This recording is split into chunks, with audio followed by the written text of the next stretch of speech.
So I grew up in Hinsdale. I went to Hinsdale Central High School, class of 2010. I am a teacher. I teach math to 8th graders. And I'm currently writing an 8-book series. My mom and dad, they were married for 28 years. They're now separated. They both live around in the area. And then I have a sister that's 10 years older than I am and a brother that's 8.5 years older than I am, who just had his first child 2 years ago that I'm the godfather of. Honestly, my first memory of my life was being loved. Like, if I go all the way back, that's what I remember first about being alive. So when somebody told me that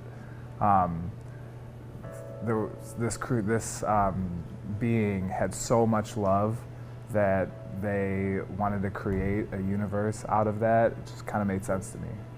So I don't really have a first memory of being a Jesus follower. I just kind of always was and kind of always knew God at some level. Even when I fell out of going to church routinely between like middle school and early high school, like I still really had a strong faith. And it was still kind of a big part of my life, but I didn't end up coming to Christ Church until I was a senior in high school. My faith journey is pretty interesting. It's less of like evidence towards God and value in my life, and it's more of an experience of God continually kind of calling me back. Jordan Annisberger brought me on Roca Iagua in 2009 going into my senior year. He was like, yo, come to this houseboating trip. And I was like, this sounds like nothing I would ever want, but okay. And then it was actually kind of fun. And then I, noticed that there were a lot more young people my age at this church. My experience as a high schooler was okay. I felt a community that I hadn't felt before, but there was something missing from the community from my perspective for me when I was a high schooler. So I kind of fell off of that, and in college I had experiences of God kind of calling me back to Him. There was one time I was thinking to myself, I miss God, and then literally 10 seconds later, somebody from Campus Crusade knocks on my door inviting me to go to Campus Crusade, which was, just kind of a reminder of a hello.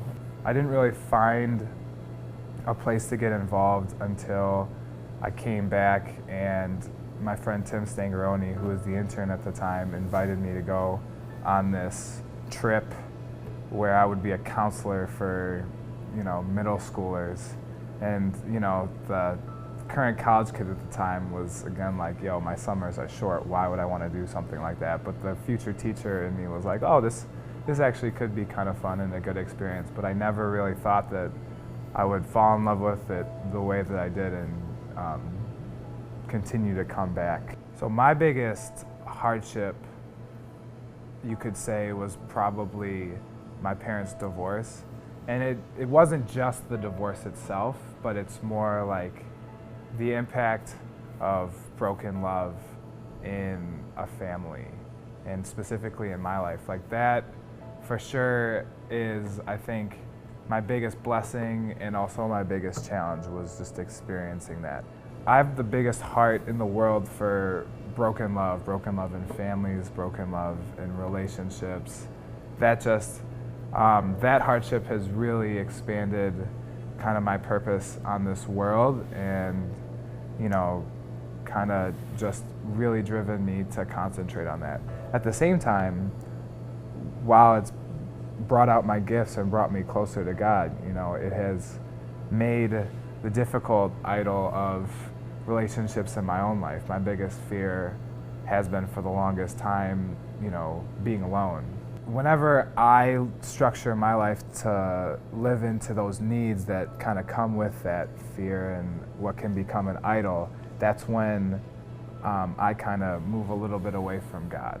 So when I was going through the divorce and kind of that whole senior year, to add on to the divorce, like, because my idol was relationships, I was just starting to become confident. I'd never ever gotten positive feedback from any women my entire life. And, you know, like, oh, woe is me, but that did definitely have an impact on me. So when I once again didn't receive positive feedback that same year, and then went through the divorce at the same time, like that was kind of the perfect combination of things to kind of make me afraid. My whole life, I was always told in one way or another I was a work in progress. You know, Alec, if you just lose a few pounds, more girls will like you. Alec, if you just try a little harder in school, if you focus more, you'll be smart enough. Alec, if you just had a little bit more hair, you know, Alec, if you just learn to listen a little bit better. Alec, if you just get this classroom management thing down, you'll be a better teacher. And, you know, I do love working on myself and trying to be the best person that I can be, but when I walk in those doors at Christ Church, I'm no longer a work in progress who just needs to do something else to be who I'm meant to be. I am who God made me to be right now. So I feel closest to God when I'm there Wednesday and Sunday nights, honestly.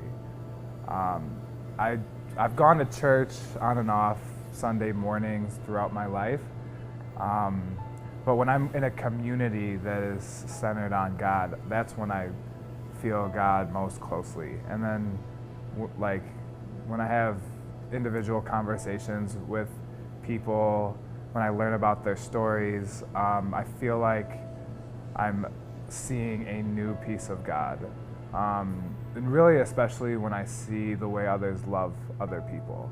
I think that is when we have the biggest reflection of who God is. The verse that's been most impactful to me recently, and you know, has made my life kind of make sense, is Luke 10:28, specifically 25 through 28. But 28 is when Jesus says, "Do this and you will live." To me, that verse is so impactful because oftentimes as Christians, you know, a lot of our motivation can be, oh, well, salvation, I'll be in heaven, or, you know, oh, like things will be good at some point. But Jesus says it right there. He wants us to live right now. What makes my life really meaningful is when I'm truly living the way Jesus calls me to live, and is when I specifically most often felt when I walk in those doors at Christ Church on Wednesday and Sunday nights. And that's just not something that you can find anywhere else. My challenge to not just to middle school and high schoolers, but really to anybody, is to believe you can be the person God calls you to be. And not just know it, but believe it. It's not that you just need to convince yourself these crazy things about yourself, but sometimes we need to convince ourselves the truth about ourselves. You know, we don't necessarily look in the mirror and see somebody who is amazing. I didn't used to look at myself in the mirror and say, wow, you're somebody who can be an influence on people by the way you love. Wow, you're somebody who, you know, when you smile, your entire face lights up. You know, I didn't see that about myself until I started to say it to myself and listen to the people who love me and believe it. That's when the rest of your life starts to turn into what God wanted you to be. And when somebody who loves you tells that, that's not just them saying it. That is God saying it. And just to close, if you're somebody who can see these things in other people, have the courage to say it. Because when you say it, you are bringing that little piece of God into somebody else's life.